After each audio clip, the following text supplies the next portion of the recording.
Daan-daang sibilyan mga kapatid ang nasawi dito sa pinakamalakas na pag-atake ng Israel laban dito sa Lebanon at ngayon ito ay umani ng matinding pagkondena mula sa iba't ibang bansa at international groups. No? Pag-usapan natin to mga tol, samahan ninyo ko. I'm just a young nigga chillin' on it. First time I seen ice was a Giit ng Israel mga tol na hindi kasama ang Hezbollah no dito sa naging ceasefire, 2 linggong ceasefire, at yan naman ay sinabi din ng Amerika na hindi kasali ang Lebanon o ang Hezbollah dito sa pagitan ng Iran at saka ng US na 2 linggong tigil putukan.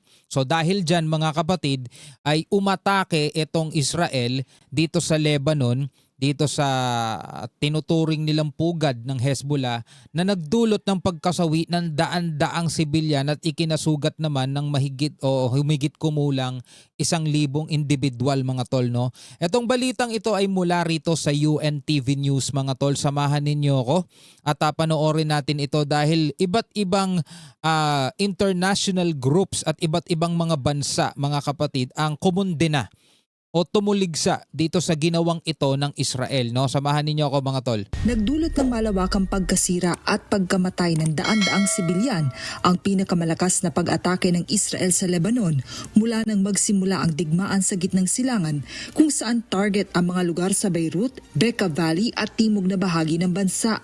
Nagpahayag naman ng matinding pagkabahala ang maraming bansa sa panganib ng mga naturang pambobomba. Sa Europe, iginiit ng France na dapat isama ang Lebanon sa tigil putukan at tinawag na hindi katanggap-tanggap ang malawakang pagbomba doon. Sa United Kingdom, binigyang diin ni Foreign Secretary Yvette Cooper na ang ginawa sa Lebanon ay labis na nakakasira sa negosasyon at maaaring magpalala pa ng tensyon sa rehiyon. Sa Spain, diretsahang binatikos ni Prime Minister Pedro Sanchez ang mga paglabag sa international law at nanawagan ng agarang pagkondena at pananagutan para sa mga sangkot. So etong mga bansang ito yung mga gusto nila ng talagang ceasefire, tigil putukan. Sabi nga ng France is dapat daw idamay na rin o isama na rin etong Lebanon doon sa tigil putukan. Sabi niya ganun, "Today I met with Iranian President Masoud Pezeshkian as well as with American President Donald Trump. To both of them, I indicated that their decision to accept the ceasefire was the best possible one. I expressed my hope that the ceasefire will be fully respected by each of..." Hindi ko na nabasa yung mga nakalagay dito. No, pero ang mga hangad nito mga bansang to, tulad nitong UK at saka nitong Spain, is magkaroon na talaga ng kapayapaan. Sabi niya gano'n, "Just today, Netanyahu launches his harshest attack against Lebanon since the offensive began. His contempt for life and international law is intolerable." Sabi niya ganun, intolerable. "It's time to speak clearly. Lebanon must be included in the ceasefire." Sabi ganun niya ni Pedro Sanchez mga tol. Siyang binatikos ni Prime Minister Pedro Sanchez ang mga paglabag sa international law at nanawagan ng agarang pagkondena at pananagutan para sa mga sangkot.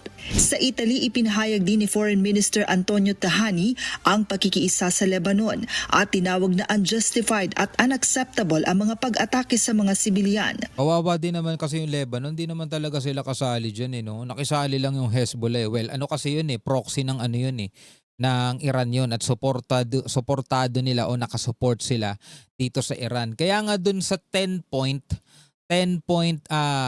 peace proposal ng Iran na ipinasa nila sa Amerika is naka-indicate doon, pangatlo, na dapat itigil na rin ang pag-atake sa Hezbollah sa Lebanon. No, hindi kasali yung Houthis doon sa Yemen kasi yung Houthis late na sila sumali. At saka yung Yemen mga tol, hindi pa sila inaatake ng Israel ngayon na talagang pinakabinabakbakan ng Israel ngayon is etong Lebanon. No, at eto na nga yung pinakamatinding ginawang pag-atake ng Israel at napakarami mga tol, 254. No, last time I checked doon sa isang reaction natin sa Net25, 254 na mga kung civilian ba yon o halo-halo na ang nasawi. 'Di ba? At 1,000, humigit kumulang 1,000 naman ng sugatan. Napakatindi. Sa Middle East, mariing kinondena ng Qatar Foreign Ministry ang mga pag-atake at inilarawan ito bilang brutal at isang mapanganib na pagpapataas ng tensyon sa rehiyon. Sinabi naman ng Egypt Foreign Ministry na ang mga pag-atake ay mga premeditated intent upang palalain ang sigalot. Mariin ding kinundena ng Turkey ang mga pag-atake at nanawagan ng agarang pagkilos ng international community upang maprotektahan ang mga sibilyan. So ang daming daming bumabatikos at kumukondena rito sa ginagawa ng Israel. Sa Asia, nagpahayag ng pag-aalala ang Chinese Foreign Ministry at iginiit na dapat irespeto ang soberanya ng Lebanon at agarang pahupain ang tensyon. Ang problema, ang nagigisagot naman, paano yan pag umatake ang Hezbollah? Saan sila gaganti? Yung Hezbollah nandoon nagtatago sa loob ng Lebanon. Diba? Yun din naman ang sagot ngayon ng Israel. So paano nila gagantihan o paano nila susugpuin yung kalaban nilang Hezbollah kung nakatago naman dun sa Lebanon? Madadamay at madadamay talaga yung Lebanon kasi yung Hezbollah wala naman sariling bansa. Diba? So ngayon, ang dapat talagang mangyari, yung Hezbollah, tigilan na rin dapat nila. No, itigil na rin nila yung pag-atake sa Israel. Parehos lang sila mga tol. Again, wala tayong kinakampihan sa kanila. Kasi may mga nagko-comment sa inyo, tawag dito, palahusga di ba? Kinakampihan mo yung ganito, kinakampihan nyo yung ganyan. Kung kayo may kinakampihan, bahala kayo sa buhay ninyo. Diba? Pero ako mga tol, kung ako tatanungin ninyo, bakit tayo may kakampihan dyan? Kamag-anak ba natin yan? Kaano-ano ba natin yung mga yan? Diba? Anong dahilan para kampihan natin yan? Ang sa akin lang mga tol, sana hindi masira etong umuusad ngayong ceasefire kasi mas matindi to Mas matindi to. Bago pa man magkaroon ng gera na kasali ang Amerika, is matagal nang nagbobombahan yung mga yan. Israel, Hezbollah, Houthis, 'di ba? Sila talaga mga kabombahan nitong Israel. Bago pa man masangkot na talagang malaking gera na etong Iran at saka Amerika, nagbobombahan na rin talaga tong mga to. Paano nga naman mga kapatid kung halimbawa punteriya ng punteriya ang Hezbollah sa Israel? For example lang tira ng tira ang Hezbollah sa Israel. Saan gaganti ang Israel? Diba? Saan sila babawi? Sa Hezbollah. Nasan ba Hezbollah? Lebanon. Tapos pag tinarget ng Israel ang Lebanon, magagalit din sila. O bakit tinatarget ng Lebanon? Diba? Parang ang hirap din naman din sa pagitan sa panig ng Israel yun. Sila tatanggap ng pantira ng Hezbollah pero sila pagbabawi, yari na kasi madadama yan Lebanon. Again, mga kapatid, hindi natin hindi natin gina-justify yun. Don't get me wrong mga tol. Hindi natin gina-justify yun. Ang sa akin lang, sana parehas sila gumalang, 'di ba, sa international law at parehas silang tumigil sa pag-atake sa isa't isa para magkaroon na rin talaga ng kapayapaan diyan, no? Hindi ko naman masasabi sa kanila yan kaya nga sabi ko sana 'di ba? Sa Australia, sinabi ni Prime Minister Anthony Albanese na dapat saklaw ng tigil putukan ng Lebanon at tinawag ang sitwasyon bilang isang fragile peace. Para naman sa European Union, iginiit ni Foreign Policy Chief Kaja Kallas na ang pag-atake ay naglalagay sa panganib sa ceasefire deal. Samantala, mariing kinondena ng United Nations ang mga airstrike kung saan inilarawan ni UN Human Rights Chief Volker Turk ang lawak ng epekto nito sa bansa. Bilang malagim at hindi kakilakilabot. Sa kabila ng panawagan ng international community, nanindigan ng Israel na itutuloy nila ang kanilang pag-atake sa Lebanon. Yun lang, ayaw talaga paawat ng Israel, no? Hanggang sa maubos ang kalaban nila na Hezbollah.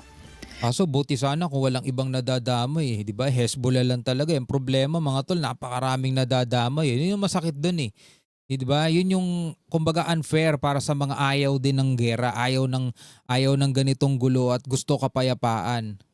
Joan, Anong masasabi ninyo mga tol tungkol dito? Ako nagbigay lang ako ng reaksyon. Di ba?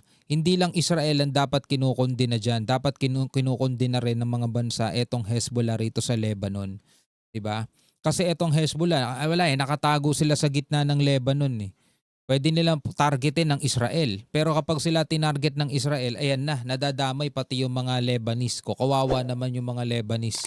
Wala naman kinalaman, wala naman silang kinalaman diyan sa away na yan ng Hezbollah at saka ang Israel, di ba? Again, mga tol, wala tayong pinapanigan sa kanila. Hindi natin sinasabi kung sinong tama at mali. 'Diba? Ang sinasabi natin, sana hindi maapektuhan etong peace negotiation sa pagitan ng Amerika at Iran kasi yan talaga mga tol ang matindi ang impact kapag nga nagpatuloy ang gerang yan. Etong sa Hezbollah sa Israel bago pa man magkaroon ng gera dito sa Middle East, matagal na nagbobombahan yung mga yan, 'di ba? Last year, tagal na mga tol, 'di ba? Pero hindi naman masyado naapektuhan ng Strait of Hormuz at yung daanan ng mga langis Pero ngayon talaga sa gera sa pagitan ng Iran sa US, ito talaga yung nakaapekto sa bandaigdigan. So comment na lamang kayo sa ibaba mga tol.